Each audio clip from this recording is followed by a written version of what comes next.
We are halfway through the dream, 6-0. We want to end up being number one. We were ahead in the first place. Now we are fighting for not being relegated. The EU LCS is being very close as usual. Every win counts even more. Play good every single game. Everyone can take first place. The pressure is on us.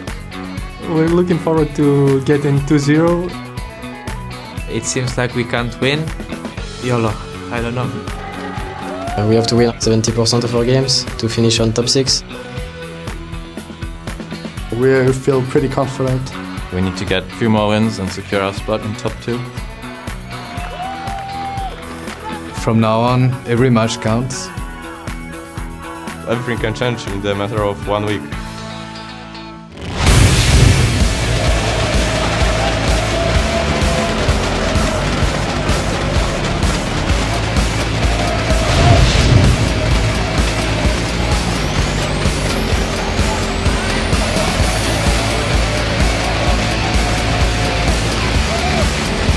Hello ladies and gentlemen, and welcome to week 10 of the European League of Legends Championship Series, coming to you live from our studio in Cologne, Germany.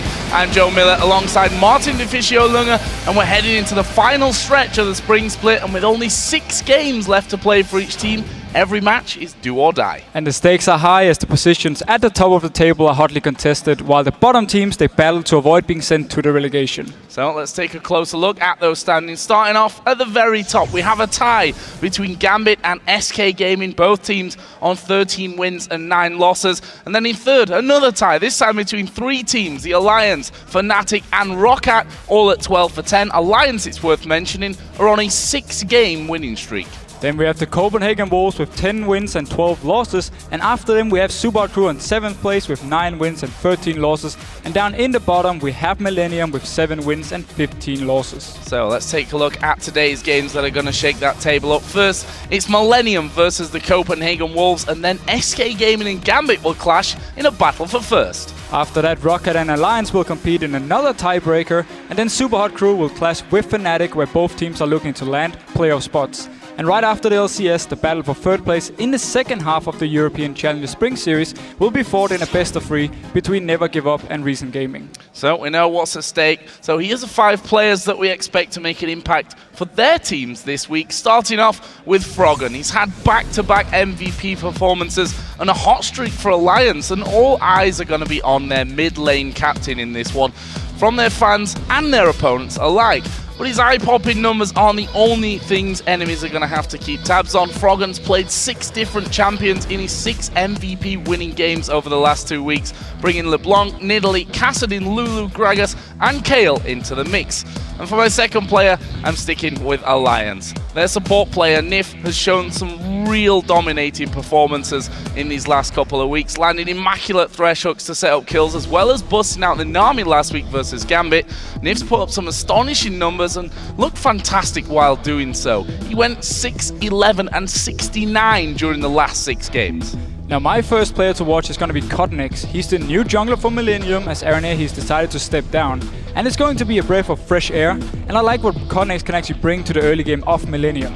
He's very aggressive with good mechanics which will favor them in the early fights. And he preferred champions like Lee Sin and Pantheon, and just like Aranea, so I don't actually expect to see any new faces in the jungle. However, Aranea, he was very vocal member of Millennium, so we need to see if Cotnex he can fill the role, or another member is going to step up as the new shot caller. Now my next player to watch is going to be Edward. The tweaks to support items are absolutely perfect for him, letting the original carry support step up to his name. And despite a disappointing Karma vs Alliance, the Fresh Prince, he still lived up to his name while dominating Millennium. And much like Gambit, then Edward he's been very hit and miss. But if he can play more consistent, then Gambit looks very scary for the playoffs. And the last player to watch, it's Selfie. The new mid laner for Super Hot Crew, he really showed his skill on LeBlanc, but he also showed his lack of experience on a champion like Ryze. Because while his laning phase was good, the positioning in teamfights was very shaky, and he often forced Super Hot Crew to start some very bad fights. I expect to see Super Hot Crew put a lot of focus on getting Selfie on Assassins, but teams they might just ban him out and force him onto Ryze, so we need to see if he improves from last week. Well, remember you guys can get all the stats for these pros and much more over on lolesports.com. You'll also find the schedules, VODs of past matches, articles and everything you need to make yourself an LCS expert. That's also where you can weigh in on today's games and tell us who you think is going to win. Just click on the schedule link at the top of the page and then submit your choices. We'll check in before each match to see who came out on top in your votes. And be sure, of course, to check the tickets link as well to find out how you can join us here live in the studio to watch these games in person. Now I'd like to hear what you guys have to say, so hop on Twitter and tell us which European LCS player would you be the most afraid to compete against and why? I have to say Diamond Brooks, playing against him, you just know every single time you want to do something, he's nearby, he's going to come in and he's just going to destroy you. But of course, we want to hear your answers, so send your